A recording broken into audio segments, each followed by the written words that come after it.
चलिए बच्चों, सैलरी में आगे बढ़ते हैं। लास्ट हमने अलाउंसेस देख लिए थे, आज हम देख रहे हैं परक्विजिट्स। परक्विजिट्स बहुत सारे हैं। परक्विजिट्स में आज देखने वाले हैं वैल्यूएशन ऑफ अकोमोडेशन। परक्विजिट्स और अलाउंसेस में क्या फर्क होता है? अलाउंसेस कैश में मिलता है, परक्विजिट्स आपको बेनिफिट दे रहे हैं। ठीक है, चलिए किसका देख रहे हैं? Perquisite, perquisite of accommodation. चलिए ध्यान दीजिए क्या है। ओके, क्या बोला है देखिए। कौन किसको दे रहा है? एम्प्लॉयर बेनिफिट दे रहा है। एम्प्लॉयर एकोमोडेशन का बेनिफिट दे रहा है किसको? एम्प्लॉय को। अगर ये एम्प्लॉय गवर्नमेंट एम्प्लॉय है तो ठीक है। तो अगर गवर्नमेंट एम्प्लॉय है, इसका मतलब क्या? गवर्नमेंट अपने एम्प्लॉय को एकोमोडेशन दे रहा है। एम्प्लॉय उस अकोमोडेशन में रहता है, तो इसकी वैल्यू क्या डिसाइड होगी? है ना, वैल्यू डिसाइड होगी on the basis of licence fee. आपको क्वेश्चन में ही बोल देंगे कि लाइसेंस फी कितनी होगी। तो ये लाइसेंस फी, अगर आपको बोलते हैं कि लाइसेंस फी 1500 रुपये पर मंथ या 2500 रुपये पर मंथ, तो इनटू आप नंबर्स ऑफ मंथ कर देना during which the accommodation was provided. अगर आपको बोलते हैं 1500 रुपये पर मंथ और अकोमोडेशन आपको दिया गया है 5 महीने के लिए, तो 1500 × 5 कर देना। लाइसेंस फी आपको क्वेश्चन में ही दे देंगे, है ना। तो ये बहुत इजी है। अगर अकोमोडेशन गवर्नमेंट प्रोवाइड करता है गवर्नमेंट एम्प्लॉय को, तो लाइसेंस फीस के बेसिस पे इसकी वैल्यू डिसाइड होगी। ठीक है। अब ये क्या था? Rent free unfurnished accommodation. क्या है ये? अनफर्निश्ड। अभी कभी कभी क्या होता है कि अनफर्निश्ड हो तो इतना ही आंसर आएगा, बट आपको क्वेश्चन में और आगे बोलेंगे कि एम्प्लॉयर ने फर्नीचर भी दिया। मतलब एम्प्लॉयर ने यानी गवर्नमेंट ने अपने एम्प्लॉय को मकान तो नहीं दिया, मकान के अलावा फर्नीचर भी दिया, फर्निश्ड करके दिया। जैसे टीवी लगा के दिया, एसी लगा के दिया, फ्रिज लगा के दिया, हाउस होल्ड अप्लायंसेस भी दिए। तो ऐसे केसेस में परक्विजिट की वैल्यू बढ़ेगी। कितना बढ़ेगा? तो 10% of the cost of furniture. याद रखना, कॉस्ट के 10% करने हैं, बुक वैल्यू के नहीं। अगर क्वेश्चन में आपको बुक वैल्यू दी है तो आपको देखना नहीं है, कॉस्ट के 10% कर देना। एम्प्लॉयर ने जो फर्नीचर यूज करने के लिए दिया है एम्प्लॉय को, तो एम्प्लॉय ने ये फर्नीचर कितने में खरीदा था, उसकी कॉस्ट आपको दी गई होगी। सबकी कॉस्ट लेना, 10% कर देना। 10% हम परक्विजिट की वैल्यू मान लेंगे, और ये हम लेने वाले हैं एम्प्लॉय से। ठीक है। का तो मान लो ये फर्नीचर एम्प्लॉयर ने खरीदा ही नहीं था, एम्प्लॉयर ये फर्नीचर किसी से रेंट पे लाया है। तो ऐसे केसेस में एक तरफ है गवर्नमेंट, एक तरफ है गवर्नमेंट, ठीक है, एक तरफ है गवर्नमेंट का एम्प्लॉई। तो गवर्नमेंट क्या करती है? एम्प्लॉई को फर्नीचर दे रही है, बट गवर्नमेंट ने ये फर्नीचर कहीं रेंट पे खरीदा है, किसी से रेंट पे खरीदा है। तो गवर्नमेंट इसको कितना रेंट पे कर रही है, ये वैल्यू आप क्या करोगे? इसकी परक्विजिट में प्लस कर दोगे।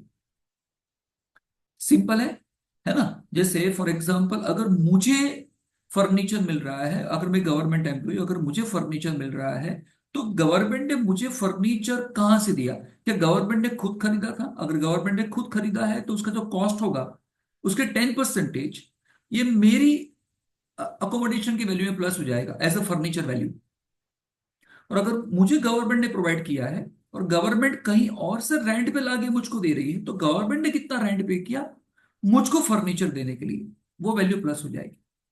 जब इन दोनों को प्लस कर देंगे हम, ये इन दोनों को प्लस कर देंगे, लाइसेंस फी और ये 10% कॉस्ट ऑफ फर्नीचर प्लस कर देंगे, तो ये बन जाएगा रेंट फ्री। अभी भी गवर्नमेंट हमसे को रेंट नहीं ले रही, है ना। तो रेंट फ्री फर्निश्ड हो जाएगा। क्या हो जाएगा? Rent free furnished house. तो कॉलम सेकंड, सेकंड कॉलम जो है वो, एंड थर्ड कॉलम जो है, उन दोनों को प्लस करोगे तो ये बन जाएगा आपका फोर्थ कॉलम, जो रेंट फ्री फर्निश्ड का हो जाएगा। क्लियर? चलिए, ये तो बहुत कम पूछेंगे आपको, गवर्नमेंट वाला केस बहुत कम पूछेंगे। अभी हम आगे बढ़ते हैं नॉन गवर्नमेंट के अंदर। House is own by the employer. अभी होता क्या है कि एम्प्लॉयर एम्प्लॉय को मकान दे रहा है, ये मकान एम्प्लॉयर का खुद का है, ओन बाय द एम्प्लॉयर। ये मकान एम्प्लॉयर का खुद का है, ओन बाय द एम्प्लॉयर। तो तो ऐसे केसेस में उसकी वैल्यू कैसे डिसाइड करी जाएगी? डिपेंड करता है ये मकान एम्प्लॉयर ने एम्प्लॉय को कहाँ दिया। कहाँ दिया मतलब, मान लो बिग सिटीज में दिया गया है, मेट्रोपॉलिटन सिटीज में दिया गया है, कि बाकी सब सिटीज में दिया गया है, उसके बेसिस पे वैल्यू डिसाइड करेंगे। चलिए, उस जगह पे मकान दिया जहां पे पॉपुलेशन 10 लाख या 10 लाख से कम है। ध्यान से, हाँ, 10 लाख और 10 लाख से कम बोला है। तो ऐसे केसेस में 5% ऑफ सैलरी काउंट किया जाएगा। यहां सैलरी का मतलब क्या, हम आगे देख रहे हैं। एम्प्लॉयर ने एम्प्लॉय को वहां पे मकान दिया जहां पॉपुलेशन 10 लाख या 10 लाख से कम है। तो ऐसे केसेस में एम्प्लॉय को जो पगार दी जाती है, सैलरी दी जाती है, उसकी 5% पर विजिट की वैल्यू काउंट की जाएगी।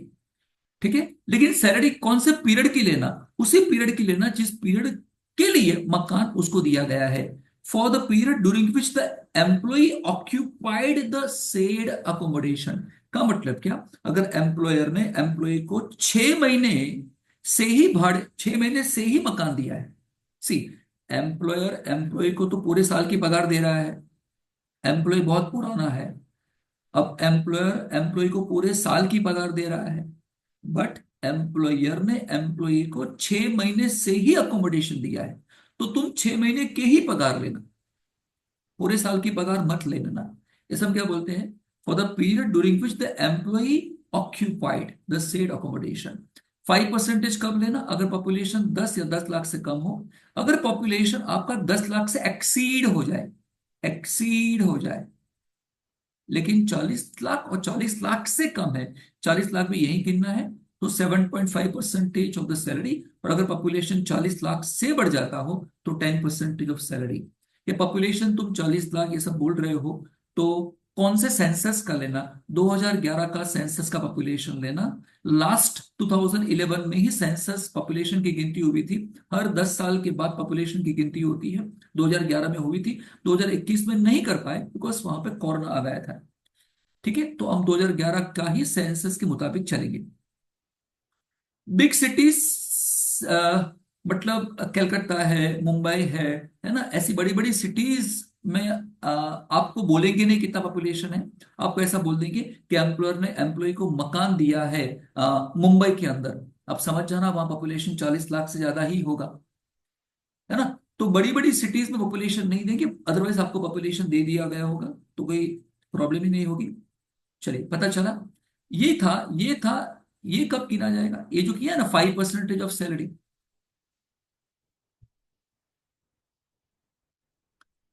ये है ना बेटा, 5% ऑफ सैलरी और 7.5% ऑफ द सैलरी है 10% ऑफ सैलरी। ये सिर्फ, ये जो है, ध्यान से इधर, हाँ, मैं क्या कह रहा हूँ, कैसे कहूँ, ये जो है ना बेटा, ये पूरा का पूरा, है ना, ये सिर्फ रेंट फ्री अनफर्निश्ड का है। किसका है, अनफर्निश्ड का।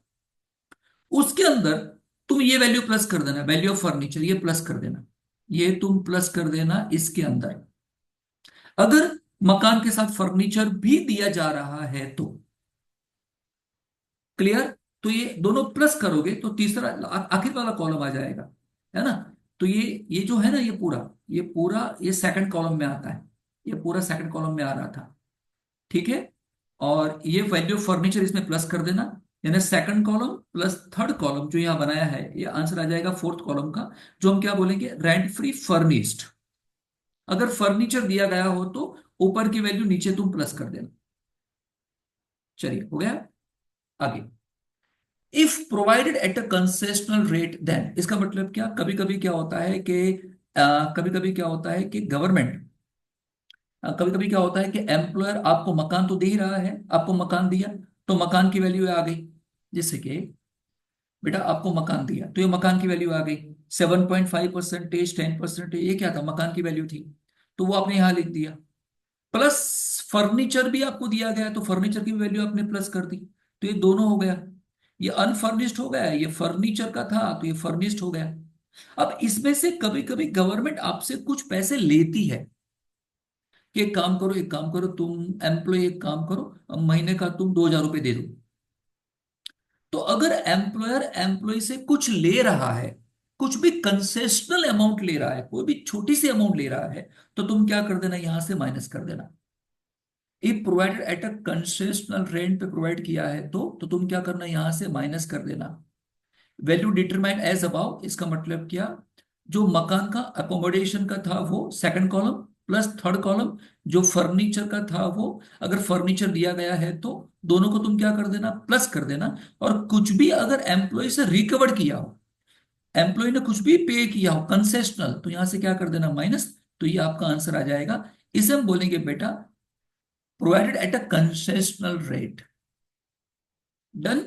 चलिए सर, यहां सैलरी का मतलब क्या लेना है, बेसिक पे ले लेना, डीए तुम लेना, वही डीए डीए लेना जो रिटायरमेंट बेनिफिट के लिए है। अगर डीए रिटायरमेंट के बेनिफिट में काउंट नहीं होता है तो वो डीए हम लेंगे नहीं। बोनस सभी ले लेना, कमीशन भी सभी ले लेना, फिक्स कमीशन हो या परफॉर्मेंस बेस्ड कमीशन हो, सेल्स बेस्ड कमीशन हो, कुछ भी बोला हो वो सब ले लेना। ऑल टैक्सेबल अलाउंसेस लेना, टैक्सेबल अलाउंसेस यहां लेना, एग्जम्प्टेड नहीं। आप समझ रहे हो ना। फॉर एग्जाम्पल अगर ऐसा है कि चिल्ड्रन एजुकेशन अलाउंसेस एम्प्लॉयर ने दिया 1 महीने का 400 रुपए, 1 महीने का 400, पूरे साल का कितना होगा, 4,800। एग्जम्पशन कितना है, चिल्ड्रन एजुकेशन अलाउंसेस एक बच्चे का 100 रुपये एग्जम्प्ट है, तो इंटू 12, तो 1,200 एग्जम्पशन होगा। तो जो निकल के आएगा, ये जो निकल के आएगा इसको हम क्या बोलेंगे, टैक्सेबल। तो तुम टैक्सेबल अलाउंसेस ही यहां लेना। एनी अदर मॉनेटरी पेमेंट्स हो जो यहाँ हो तो ले लेना, for example over time payment है, मॉनेटरी पेमेंट यहाँ ले लेना। ध्यान रखना ये जो तुम ले रहे हो, ये जो तुम काउंट कर रहे हो, वो सैलरी तुम ड्यू बेसिस पे काउंट करोगे, है ना। और अगर एक से ज्यादा एम्प्लॉयर से भी तुम्हें सैलरी मिली है तो सब सैलरी यहाँ प्लस की जाएगी, और फिर प्लस करने के बाद इसके 5% या 7.5 या 10% किए जाएंगे। ड्यू बेसिस पे लेना है, ठीक है। चलिए, क्या नहीं लोगे, सैलरी के मीनिंग में तुम क्या कंसिडर नहीं करोगे, डीए, ऐसा डीए मत लेना जो नॉट फॉर्मिंग पार्ट हो। एम्प्लॉयर का कंट्रीब्यूशन एम्प्लॉय के पीएफ में हो तो मत लेना।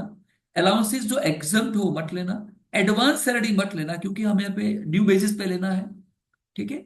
पेमेंट ऑफ गैस या इलेक्ट्रिसिटी या water supply, income tax bill अगर एम्प्लॉयर ने पे कर दिया एम्प्लॉय का, तो वो परक्विजिट अंडर सेक्शन 17(2) वाले हैं तो मत लेना। रिटायरमेंट बेनिफिट पे जो पेमेंट मिलता है, पीएफ मिलता है, पेंशन मिलता है, लीव सैलरी मिलती है, ग्रेजुइटी मिलता है, वॉलंटियर रिटायरमेंट बेनिफिट्स मिलते हैं जो रिटायरमेंट के टाइम पे मिलते हैं, वन टाइम पेमेंट मिलता है, वो सब मत लेना।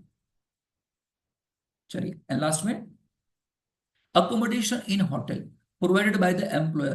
तो कभी कभी क्या होता है कि अकोमोडेशन एम्प्लॉयर प्रोवाइड कर रहा है होटल के अंदर, ऐसा होता क्या है, कभी होता है क्या है कि भाई एम्प्लॉय का ट्रांसफर होता है, भाई आपको बड़ौदा से बॉम्बे ट्रांसफर कर दिया, लेकिन अभी बॉम्बे की जो प्रॉपर्टी है एम्प्लॉयर की, वो एम्प्लॉयर को बॉम्बे प्रॉपर्टी मिल नहीं रही है, ये एम्प्लॉयर ने किसी दूसरे एम्प्लॉय को वो प्रॉपर्टी रहने को लिए दी है, रहने के लिए दी है। तो जब तक वो दूसरा एम्प्लॉय बॉम्बे में से निकलेगा नहीं, आपको वहां पे प्रॉपर्टी मिलेगी नहीं। तो कभी कभी क्या होता है कि एम्प्लॉय की प्रॉपर्टी एम्प्लॉयर दे नहीं पा रहा है, अकोमोडेशन दे नहीं पा रहा है। क्यों? एम्प्लॉयर ढूंढ नहीं पा रहा है ना। का तो दूसरा कोई एम्प्लॉय है जो अभी जाने वाला है प्रॉपर्टी को खाली करके, लेकिन अभी वो वहां पे है। तो अभी क्या किया जाए, तो ऐसे केसेस में एम्प्लॉयर ये प्रॉपर्टी अकोमोडेशन कभी कभी होटल में देता है। जनरली होटल में तो अकोमोडेशन एम्प्लॉयर देता नहीं है, लेकिन अगर देना पड़ा इस वजह से, है ना, तो क्या करोगे, तो 24% ऑफ सैलरी काउंट करोगे, या charges paid by the employer to the hotel, जो भी होगा इनमें से जो कम होगा तुम गिन लेना, उसका वैल्यू गिन लेना। एंड लास्ट में exemption of 90 days in case of allotment of two house. होता क्या है, कभी कभी क्या होता है, एम्प्लॉय को हम ट्रांसफर करते हैं, एम्प्लॉय को ट्रांसफर कर दिया एक प्लेस से दूसरी प्लेस पे। अभी ट्रांसफर कर दिया, फॉर एग्जांपल उसको ट्रांसफर कर दिया गुजरात से, बड़ौदा गुजरात से ट्रांसफर कर दिया बॉम्बे में। अभी है क्या, एम्प्लॉय बॉम्बे चला गया है, बट एम्प्लॉय की फैमिली अभी भी बड़ौदा में है। ऐसा क्यों? क्योंकि एम्प्लॉय की फैमिली है, वाइफ है, बच्चे हैं, तो बड़ौदा में है, तो अभी स्कूल में पढ़ रहे हैं, तो स्कूल से भी एलसी लेना बाकी है। तो निकलते निकलते 2-3 महीने हो जाते हैं फॉर एग्जाम्पल। तो यहाँ पे भी एक अकोमोडेशन है जो एम्प्लॉयर का, जो एम्प्लॉय ने ऑक्यूपाई करके रखा हुआ है, और यहाँ पे ऑलरेडी एम्प्लॉय वहां पहुंच चुका है, तो वहां पे भी अकोमोडेशन ऑक्यूपाई करके रखा हुआ है। तो अभी क्या किया जाए, किस तरह से काउंट किया जाए? तो क्या बोलते हैं, प्लेस वन या प्लेस टू में जिस अकोमोडेशन का परक्विजिट का वैल्यू कम आएगा वो हम कंसिडर कर देंगे। बट ये बेनिफिट आपको 90 डेज तक ही मिलेगा, नॉट एक्सेडिंग 90। मतलब 90 डेज से अगर ज्यादा बेनिफिट ये मिल रहा है तो ऐसे केसेस में दोनों अकोमोडेशन की वैल्यू प्लस की जाएगी परक्विजिट के अंदर। ठीक है बच्चों, और बताओ। तो यहां तक ही, यहाँ के कॉलेज में तो मैंने यहां तक ही लिखा हुआ है। डन।